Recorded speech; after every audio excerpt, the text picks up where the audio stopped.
Chapter 141. Setting up a weapons stall. 4. The members of Heavenly Network jumped off the cliff, and just when the Class D leader was about to greet Lu Shu hugged the spear tightly and looked at them warily. "It's mine." The Class D expert was speechless while the rest had a face of disbelief. Who would have thought that Lu Shu would react this way? From Lu Xuanyu's distress, plus 288. From. In his mind, Lu Shu was screaming in shock after seeing the names. Aren't these people the fans who contributed a huge sum of distress points the previous 2 times? Damn it, I've misunderstood. Seems like I never had any fans.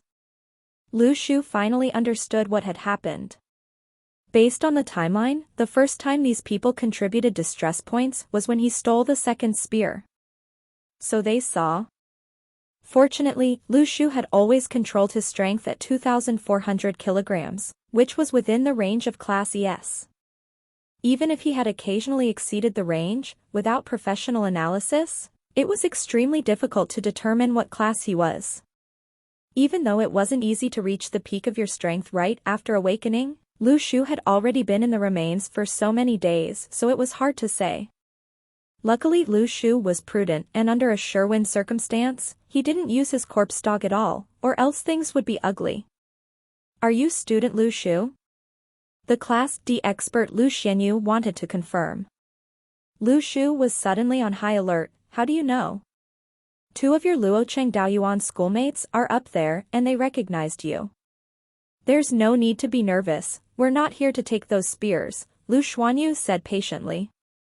The combat personnel from the Heavenly Network found Lu Shu admirable as being a Daoyuan student. Not only was he not terrified after entering the remains, he even displayed strength that surpassed some of the Heavenly Network members. This was enough to impress them. Needless to say, Lu Shu's strength had left a deep impression on them. In 10 years' time, they would probably still remember the speed and precision of Lu Shu's spears. But it's a pity that he had a Tier F aptitude, or else coupled with a fast training speed, Lu Shu's bravery and strength-type powers could put him within one of the strongest people. Lu Xuanyu saw that Lu Shu still had not let down his guard down and was hugging the spear tightly. He tried to convince Lu Shu, "Don't worry, we're official Heavenly Network combat personnel, we won't take your spear." "And the broadswords," Lu Shu added. Lu Xuanyu was frustrated. "I'm trying to prove to you that we don't plan to take your stuff. We won't take your spears, so we won't take your broadswords either." From Lu Xuanyu's distress, plus 341. "Don't worry, not only the spears and broadswords, we wouldn't even take your helmet," Lu Xuanyu explained patiently. "Student Lu Shu, are you alone?" "Yes, I'm alone." Lu Shu saw that the Heavenly Network was really professional and decided to let his guard down. "Where were you hiding? Why didn't you take care of this cavalry?" Lu Xuanyu thought to himself, "Isn't that what we're doing? But you beat us to it." He also thought that they could have seized those spears as credit, but how could they snatch something from a student? "Speaking of which, why have you collected these weapons? You're alone, so you don't need so many. How about just a broadsword?" Lu Xuanyu was about to say that one person did not need so many weapons, but he suddenly recalled the scene of Lu Shu throwing the spears. He did need that many spears. The people from atop the mountain were starting to come down. Those with strong enough physical capabilities would jump down directly while the rest took a different route. Everyone was gathered here. Lu Shu was delighted. "Wow, so many people. I've many weapons here, high quality and cheap. Do any of you want to buy one to try? Let me explain, these spears and broadsword can be infused with your magical energy and resonate with your vitality. It's the ultimate weapon for defending yourself." Lu Shu couldn't directly explain his theory of exchanging credits in front of the Heavenly Network. It would be like cheating in front of your teachers. Lu Shu wasn't that bold. But Lu Shu was determined to find an opportunity to explain to the students, and to tell them what could interest them. Everyone's first impression of Lu Shu was an expert. But after seeing Lu Shu set up a stall selling his weapons, this impression of him collapsed. "Isn't this just like setting up a roadside stall?" Only the two Luocheng Daoyuan students knew about Lu Shu setting up a stall every morning to sell things. He's originally a stall owner. Someone asked curiously, how much is a broadsword? These skeleton weapons had a mighty-looking exterior which made everyone consider buying. Lu Shu had thought for a long time, but he had yet to decide on a price. And no one even brought cash to this place. He suddenly noticed a pendant the Daoyuan student was wearing around his neck. It looked like it was made of jade, and that student was donned in branded goods. Lu Shu asked, how much is that pendant worth? The student was stunned, 13K plus, why? Lu Shu's eyes lit up. This person must be from a rich family, and Lu Shu said, the pendant for the weapon. This price was a far cry from the magical stones, although the usefulness of the weapon was certainly better than a magical stone. If the weapon was really put on sale, millions of people would want to buy. But Lu Shu knew that the Heavenly Network would not let such a powerful weapon remain in the hands of the students, and so he should seize the opportunity to sell for as much as he could before they were confiscated. Previously, he was worried that the students did not bring that much cash with them, but there's an alternative now, to exchange goods for goods. No matter the worth of the other party's item, as long as it's worth something, Lu Shu was willing to make the deal. The student hesitated when Lu Shu said he wanted his pendant. As of now, he felt rather safe under the protection of the Heavenly Network, and he didn't feel the need to exchange such a good pendant for Lu Shu's weapon. Only the combat personnel from the Heavenly Network knew the worth of the weapons. Besides the class D Lu Xuanyu, the rest were still stuck in progress of their training. But they definitely couldn't openly talk about such a thing. Exchanging credit for training methods was something done secretively. And besides credit, having such a weapon could greatly increase one's combat power, which also led to a higher survivability in this remains. In the end, the Daoyuan students weren't clear about the benefits of the weapons and did not make any deals with Lu Shu, but someone from the Heavenly Network immediately took off the watch around his wrist, a Longines watch bought from a tax-free shop. Bought it for $8,600, and the sale price for it inland is $12,000. This for a sword. Chapter 142. Huge gold chains and small watches, 5. Lu Shu really admired his own ability to think of the plan of trading under such a pressing circumstance. In this dangerous remain, Daoyuan students and soldiers were not prepared. Evidently, the Heavenly Network had never planned for the soldiers and students to be in the remains as well. The news from Jiangshui also agreed with this. The Heavenly Network would prevent Daoyuan students from entering the remain. Ultimately, this extremely different remain spoiled all of their plans. No one predicted the remain to be so different from the previous encounters. In such a circumstance, which student would bring along a huge amount of money with him? But it was different when it came to stuff like jewelry. Some kids from wealthy families might not have much cash with them at this moment, but whatever they wore was of great quality. This method of trading would solve the problem of not having enough money. Lu Shu put on the watch belonging to one of the members of the Heavenly Network. He raised his head to look at the other party. From his expression, he knew that members of the Heavenly Network were more understanding and mature. He was trading his equipment for his future finances, while others were trading their items for future skills and abilities. It was a win-win situation. This gold chain of mine, 27 grams. The price of gold is more stable. I'm willing to trade it for a sword. Another member of the Heavenly Network walked out to trade for a weapon. Lu Shu's eyes lit up. Nothing was as stable as gold. I have a watch here which isn't worth too much, about $2,000. Can I get a sword?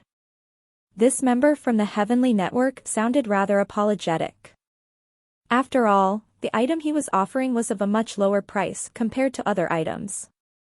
But he didn't have much valuable stuff or cash on himself. All his money was sent back to his parents in his hometown every month. Even this watch was bought only during his wedding. But he was extremely clear of the importance of getting recognition for this mission. If he could obtain some instructions to reach Class D, he could get promoted and command a higher salary. It was an important issue regarding his future. Lu Shu glanced at him. Deal. He had a good feeling towards the members of the Heavenly Network as well as the soldiers. All these people worked hard in such a difficult environment to protect the students, and Lu Shu knew that it was extremely tough. In such a circumstance, it was all right for him to lose out a little. At this moment, Lu Shu was wearing a huge gold chain around his neck and a watch on each of his hands. If one didn't see his tattered clothes, he could really claim to be however rich he wanted to be. The students at the side were thoroughly disgusted at Lu Shu's appearance. Was this the reason for all the risks he took in the Remain? He was really a shrewd and scheming money face. Everyone stared at Lu Shu's get-up with faces of confusion. It was starkly contrasting to the atmosphere here. Lu Shu was still enjoying himself as the others were disgusted by his actions. After all, it was the first time he was wearing a gold chain and a watch. Anyone else wants to buy? Lu Shu asked with glee. A student from a wealthy family said to his classmates around him, I have $1,400 here. Some of you lend me some, I'll return you guys when I get out. A few of them gathered $2,100 and the rich student passed the money to Lu Shu for a sword. Lu Shu looked at him and thought in his heart. How are you the same as the soldiers and the Heavenly Network? He then retrieved the axe he kept for a long time from his back. Here. You're different from them. They had battled through hardship while you were enjoying the safety at the back without risking anything. Your $2,100 can get you this. This rich student looked at the glowing swords in the hands of the others and then back at the rusty axe in Lu Shu's hand. From Guoxiang's distress, plus 489. Lu Shu continued to speak gleefully, don't look down on the outlook of this axe. I stole it from the hands of a skeleton as well, it's extremely sharp. Upon hearing the word of stole, the members of the Heavenly Network at the side were immediately reminded of that giveaway they encountered previously. Why did this douche like stealing so much? From Zhao Xuanyu's distress, plus 66. From. As he finished, Lu Shu turned around and swung the axe at the rock wall. A deep graze appeared on the wall and he then pointed the axe at Guoxiang, do you want it? Guoxiang felt that if he said he didn't want it, this guy looked as if he would kill him any moment. Moreover, this axe was much stronger than he initially thought. Guoxiang grit his teeth and replied, I want it. Lu Shu took the $2,100 from Guoxiang and said, I finally got rid of this axe. Guoxiang felt uncomfortable, do you really have to say this in my face? From Guoxiang's distress, plus 599. Although Guoxiang and the other Daoyuan students had resentment towards Lu Shu, the Heavenly Network and the soldiers saw Lu Shu in a different light due to the words he said previously. This kid had upright morals and values. One of the members of the Heavenly Network tested him, can I owe you first and return you the money once we get out? Judging from Lu Shu's words previously, he had high hopes for asking this question. Lu Shu then retracted his sword and spear, this is just a small business, no credit. This? You don't even have a business alright. In just a short period of time, all the survivors on this mountain contributed to Lu Shu's distress points which made him extremely gleeful. At this moment, he still had 14 broadswords from his initial 17 and he still had his metal sword although his axe was sold. As for the spears, none of the 18 were sold. In fact, many of the people here couldn't establish the link between exchanging the weapons for training techniques. Only a few smart people understood this theory, but Lu Shu was not in a rush. Once there was a chance, he would explain it to them even if they didn't understand. Lu Shu carried his weapons and walked inside. Everyone thought it looked rather unsightly and Lu Xuanyu asked nicely, it's rather inconvenient for you, let me help you with some. Lu Shu looked at him cautiously, it's okay, I can handle it. He continued moving forward after finishing his sentence. It seemed like he was in a decent mood as he was humming a song as he walked. Lu Xuanyu's face turned black. What kind of practitioner was he? This was a little too much. In reality, they never understood how Lu Shu lived his life. It was a rocky path in the narrow canyon. The distance separating the two rock walls by the side was also consistent. It was as if this road was man-made. The further they went in, the colder they felt. Everyone looked up above the canyon and all they could see was a white light exuberating from a high ground. When the white ray reached where they were, it had already diminished into a fading gray light. Everyone felt nervous as they walked even deeper. Lu Shu was the only one humming a song as if he had nothing to fear. He wasn't sure why, but Lu Xuanyu knew that he would hear from this Lu Shu within the heavenly network in the future even though this kid only had Tier F aptitude. Chapter 143. Who wants to leech off you? 6. This canyon was extremely long and the 100 of them walked for what felt like tens of kilometers, but still, the end was yet to be seen. Some of the students were apprehensive, afraid something even more dangerous might appear ahead. However, the heavenly network and soldiers did not have the slightest tinge of second thoughts. Since they were here, they were supposed to search the remains. In the end, the students who wanted to back out did not dare to. How could they survive alone without the protection of anyone?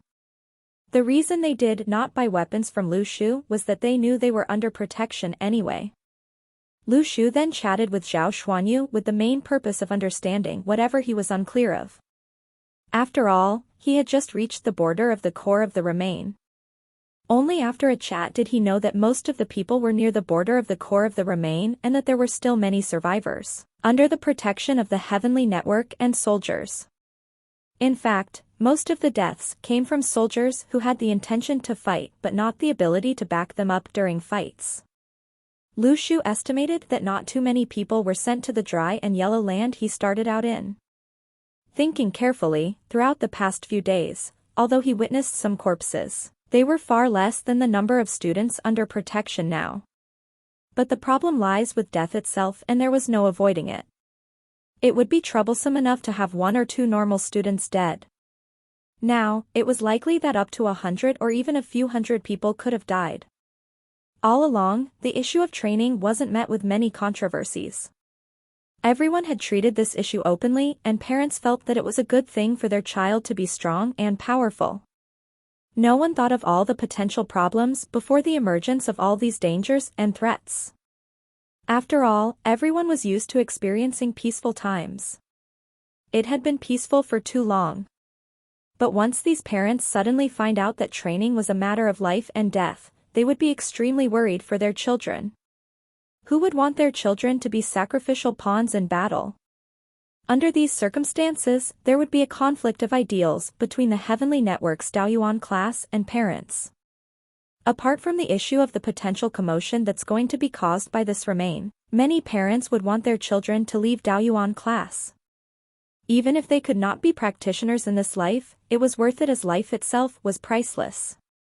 From this incident, they would understand that training was life-threatening. To train peacefully till an old age without worry, that was just an impossible ideal. Lu Shu's gaze was calm at the moment. He didn't know how many people would leave Daoyuan class. Neither did he know if the heavenly network would allow them to leave. This journey of training and cultivation was a long one, there was bound to be dropouts along the way. Lu Shu also understood that once practitioners and metahumans emerged, the world would not stop changing. No one could say for sure what the world would become. Everyone had to play by ear and see how the world evolved before settling down. However good the heavenly network was, it could not keep every single thing under its control. This was life. In life, there was no perfect script. What did the practitioners have to face in the future? Could they really coexist with ordinary people in this world? And the heavenly network will also take into account that Daoyuan students who trained under circumstances of peace and protection would be unreliable. They had to learn from this incident and not waste resources any further. A change was imminent. Lu Shu then realized that this huge mountain was like a huge circular wall protecting something behind it. Everywhere else should have valleys, roads, and canyons leading to this place. If everything went smoothly, perhaps everyone would meet inside. What exactly was inside? The past few days had led to some casualties to the Heavenly Network and soldiers as they tried their best to protect the students. The extreme shortage of food was also a grave problem. Lu Shu still had 25 green fruits in his possession. He looked at their yellow and skinny faces and hesitated before whipping out 5 fruits for the Heavenly Network's members. Share one amongst every 8 of you, that should be enough to regain some energy. Hearing his words, everyone split the fruits into 8 parts and consumed their own share. Everyone was stunned by the amazing effect the fruit had in quenching their thirst, curbing their hunger and eradicating their fatigue. Moreover, this was the effect of merely 1/8 of the fruit. Lu Shu actually felt quite wasteful that he ate 1 whole fruit on his own previously, but so what? He never had the intention to share it with anyone else, and the fruit's power would diminish once it was opened and it could not be stored. He stole it from the squirrels through his own ability, so it's all right for him to waste it. Lu Xuanyu and his men thanked him profusely for the fruits, only understanding how amazing it was upon consuming it. They thought that it was really selfless of Lu Shu to share this fruit with everyone. It was really a pleasant surprise. They were slightly conflicted about their opinion of him. This guy was greedy and thought about his own benefits at the start, but he seemed generous and selfless now. It really was a huge change. In reality, Lu Shu was just aligning to his own moral compass. All his decisions were based on his own character and thoughts without any influence from anyone. What about us?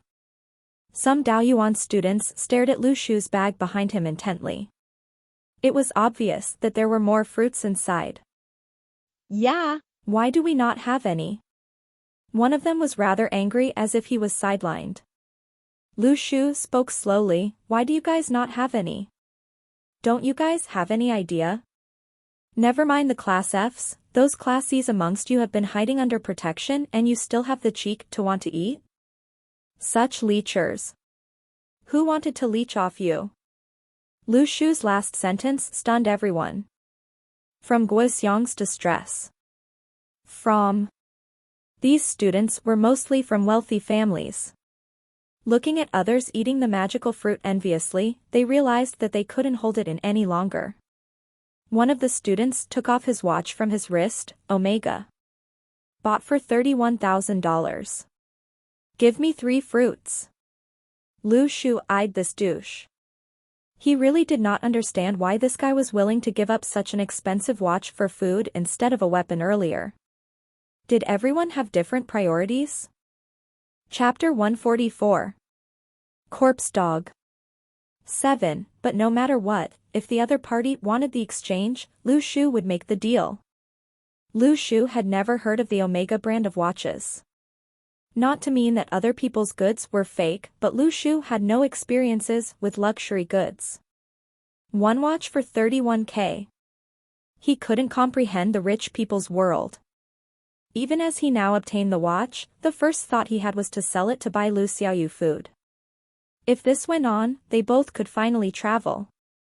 The money was definitely enough, and Lu Xiaoyu had never left Luocheng City before. Neither did Lu Shu.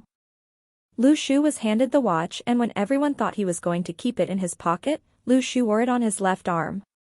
Now, his left arm had 2 and his right had 1. What the onlookers were confused. After that rich kid was handed the fruit, he followed the actions of the Heavenly Network and shared it with the rest. But splitting the fruit into 12 servings may not be enough, as the group of students each took a small bite. But to their surprise, the fruit was indeed magical, as everyone's facial color started to improve.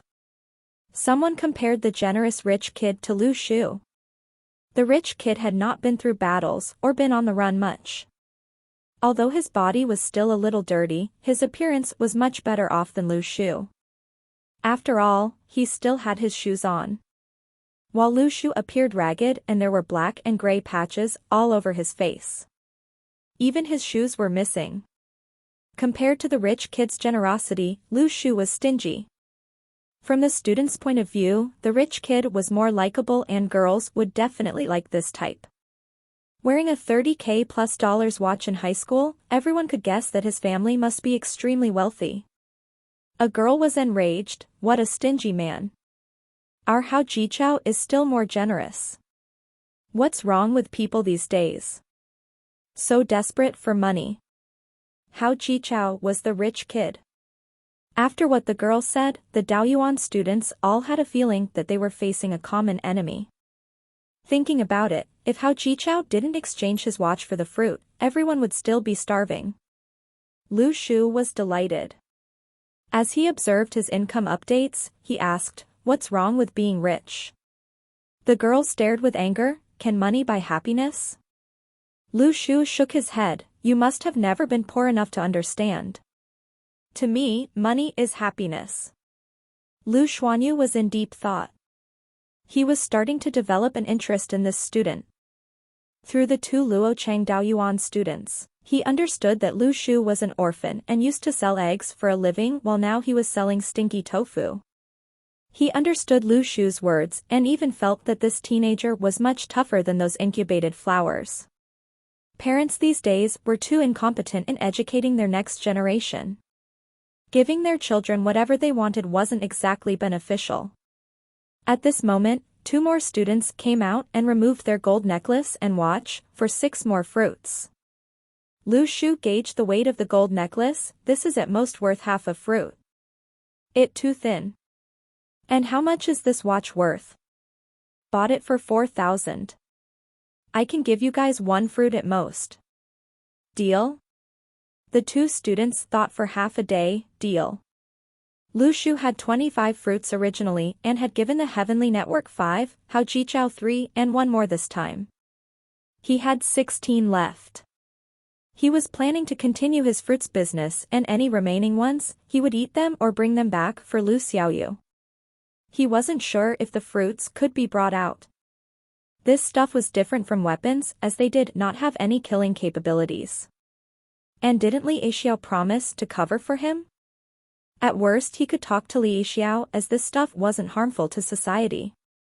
Lu Shu estimated that the distress points he received this time could compete with the amount he received from harassing Lu Li over 2 days. It was over 20,000. Under adversity, everyone was more likely to generate distress points. At this moment, a baby's laughter echoed through the canyon, penetrating the darkness of the canyon. Lu Shu instinctively looked ahead and saw over 10 white silhouettes floating towards them at high speed. Could that be some ghost-like existence? Afraid that these were murderous monsters, everyone prepared for battle.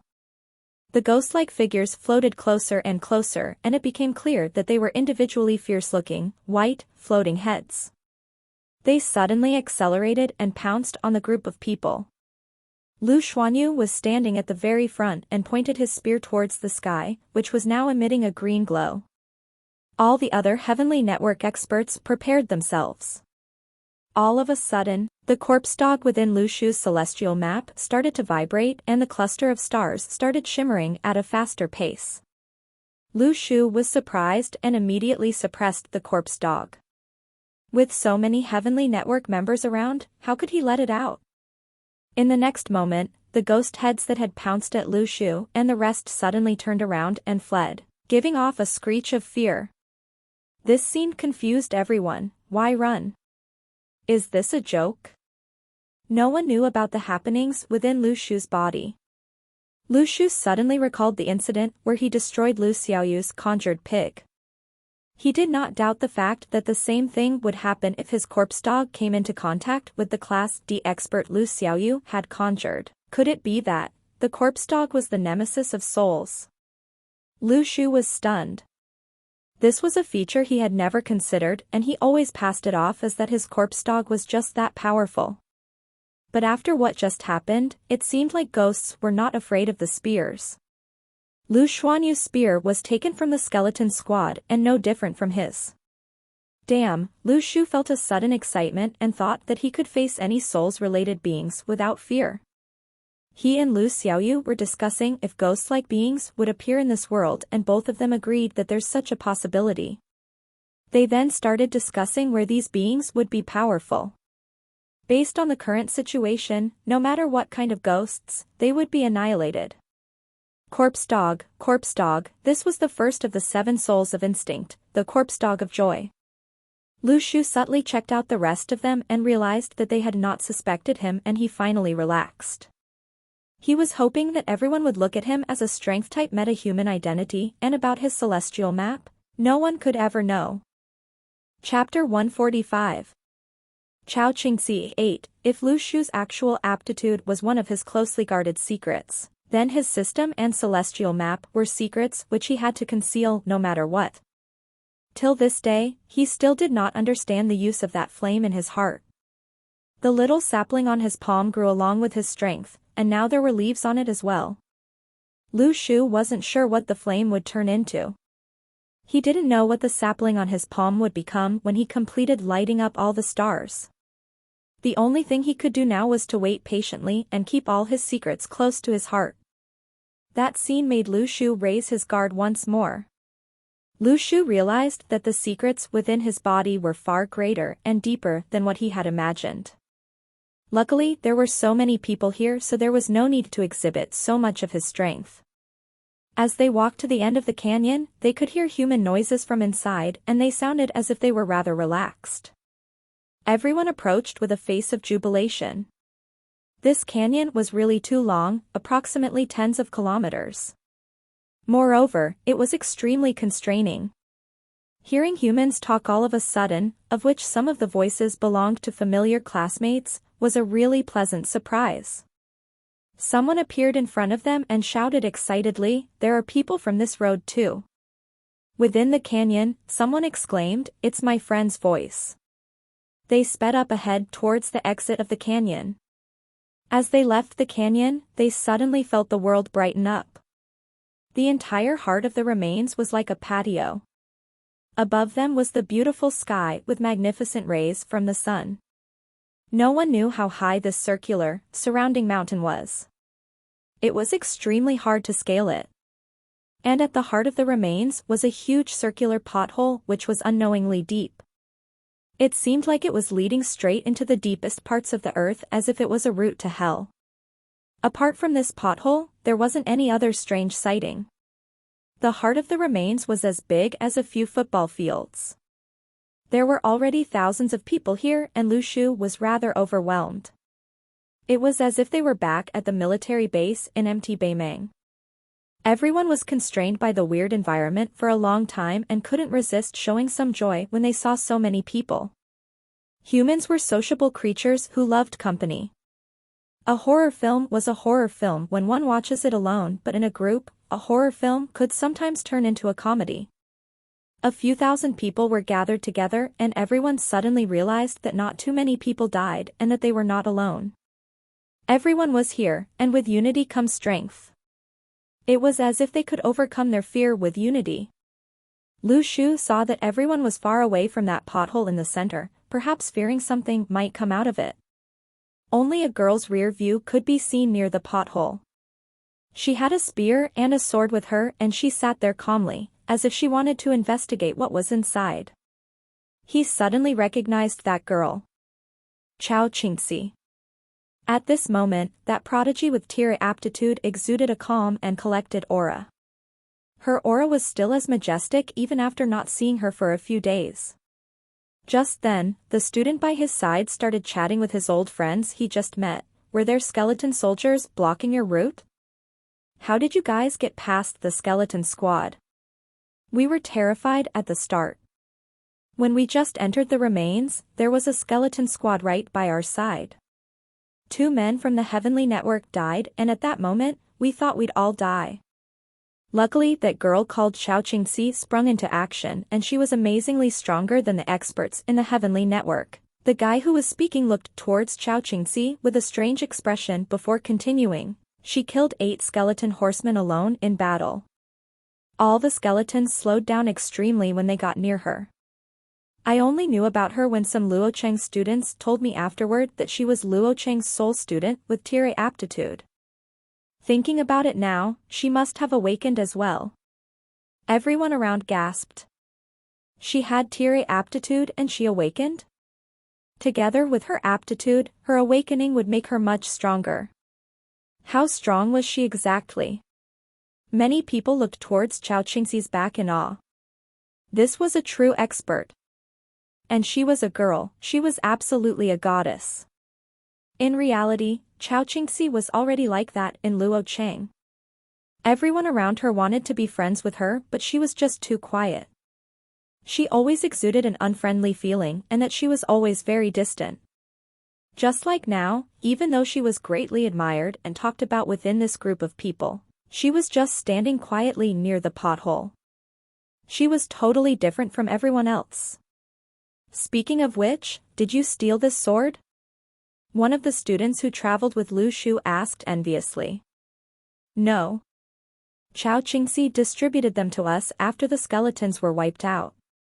She said all she needed was a spear and a sword, the student exclaimed excitedly. Ever since he'd gotten the sword, it never left him. The student who heard this was absolutely furious. Why did everyone there share the equipment, but over here, Lu Shu kept everything for himself? Aren't you tired from carrying all these? If Lu Shu could read his thoughts, he would definitely have responded. Nope. Not tired at all. As they drew comparisons, Lu Shu received another wave of distress points. Lu Shu could no longer categorize who these distress points came from. There were too many angry people and so many issues that he did not understand where the distress came from. Whatever, the more the better. What about you? How did you guys get past the skeletons? That student asked curiously as well, did the Heavenly Network take care of the skeletons? The student who was asked this was annoyed, he really didn't want to mention Lu Shu. Despite that, he spoke honestly. Another student of Luo Chang's Daoyuan class awakened as a Class E strength type. He was probably an athlete who threw javelins. He could accurately smash the skulls of the skeletons from far with just a throw of a spear.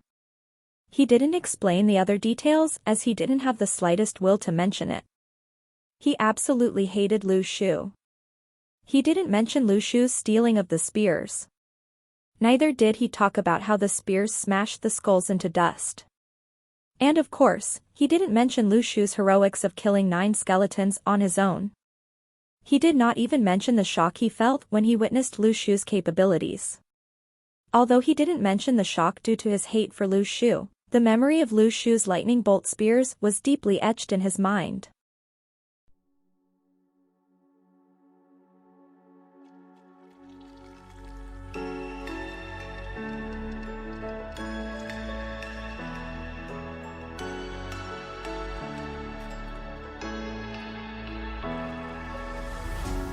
What does it mean to be happy? 'Cause it looks like we all don't know. Glass half full or empty, man, we just putting on the show. Try to look to the